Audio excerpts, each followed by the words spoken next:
Hello everyone, it's Miss Thomas, and today we are going to talk about variation. So before we move on to indirect variation, we want to talk about direct variation. So direct variation is something you should know from Algebra 1, but sometimes we forget. Direct variation is a linear relationship between two quantities, and it's where the ratio of corresponding values is constant. So what that means is that, for example,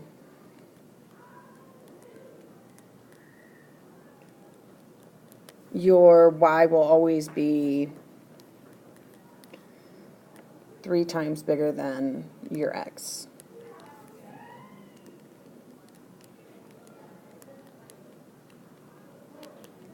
All right, so that is direct variation, and the equation for that would be y equals 3x, because it's 3 times as big, right? So the equation for direct variation is y equals kx. K is generally used and reserved specifically for variation problems. It's the constant of variation.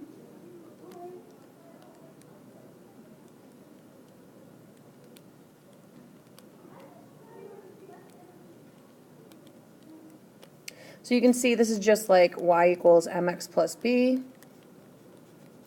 For direct variation, it's just your b is always 0 for direct variation. So an example of direct variation. So this y varies directly as x. Y is 15 when x is 30. Find y when x is 12. And so we're just going to go ahead and use that direct variation equation. Plug in what we know. And we know, so this can be a little overwhelming, but you want to think about this like an ordered pair, right? Y is 15 when x is 30. So you can kind of already see that relationship, but if you think about it in terms of the equation, you're going to have a 15 here, your 30 is here. So if you solve for your k, which is your slope, you're going to get 1/2. So your equation of this direct variation would be 1/2 x. So then if I wanted to know, find your y when x is 12, all I need to do is plug that 12 in, and my y would be 6. Okay? So inverse variation is a little bit different. It's when the product of two numbers is constant. So by this I mean x times y would equal some constant. And as one of the quantities increase, the other would have to decrease, right? So if you think about an x and y that, say, multiply to 12, well, x is 1, y would have to be 12. But if x increases, y has to decrease, right? So for every increase in one variable, there will be a decrease in the other. Technically, the equation for inverse variation is y equals k over x, where k is still the constant of variation. So an example that you might see is x and y vary inversely. X equals 4 when y equals 12. Write an equation of this relationship. So if we want to look at this,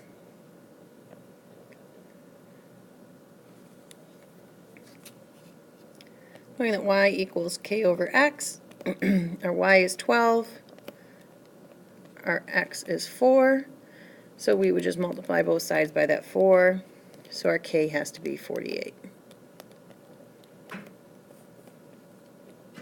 Therefore, our equation will be y equals 48 over x, because we want to write an equation for any inverse relationship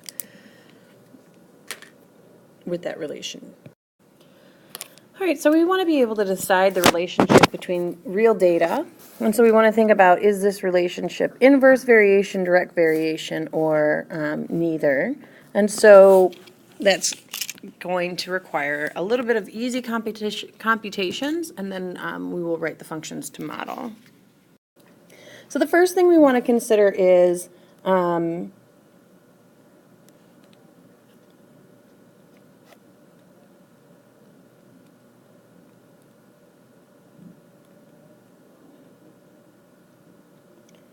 is y increasing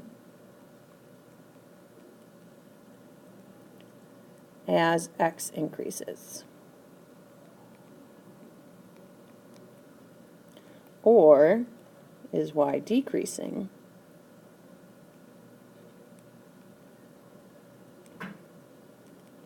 as x increases?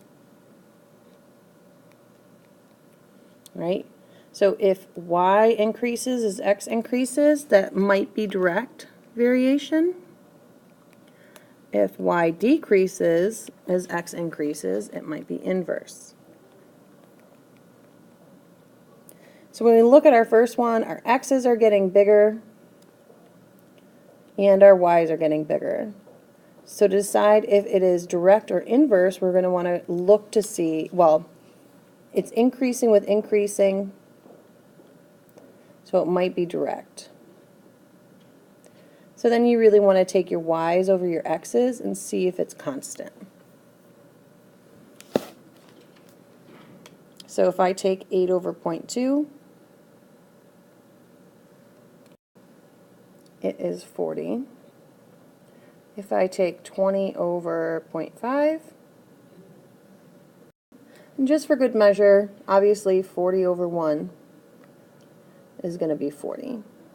So because that ratio of y's to x's is constant, this is direct variation, and it's going to be y is equal to 40 times x.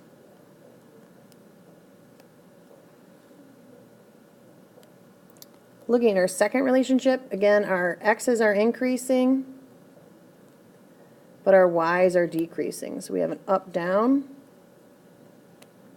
So that might be inverse variation.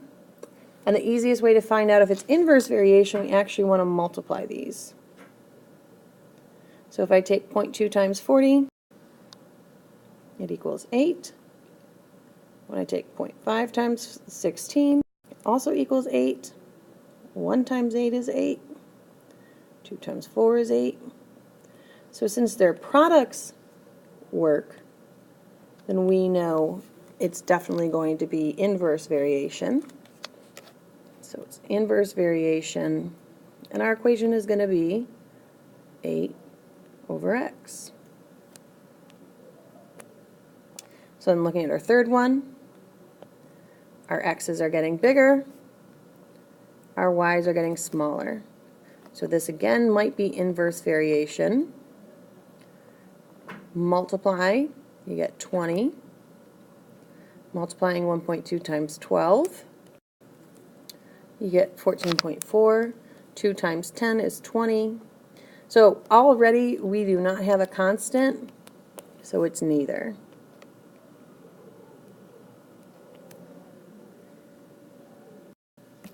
So our final special kind of variation is called joint variation.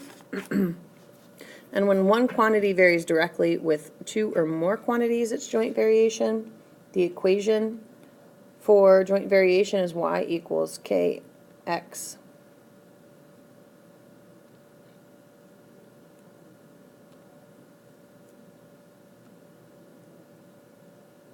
z. Sometimes you'll see z equals kxy. It doesn't really matter. It's just one of them is varying directly with the other two. Okay? And then combined variation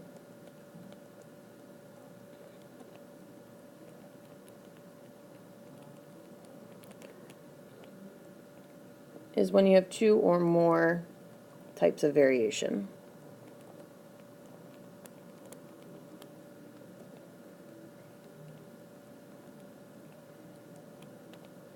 So an example would be,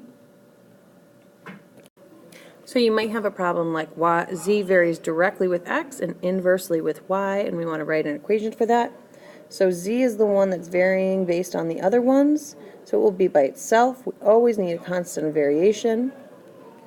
It is directly with x, so the x goes in the numerator, and it is inversely with y, so the y goes in the denominator.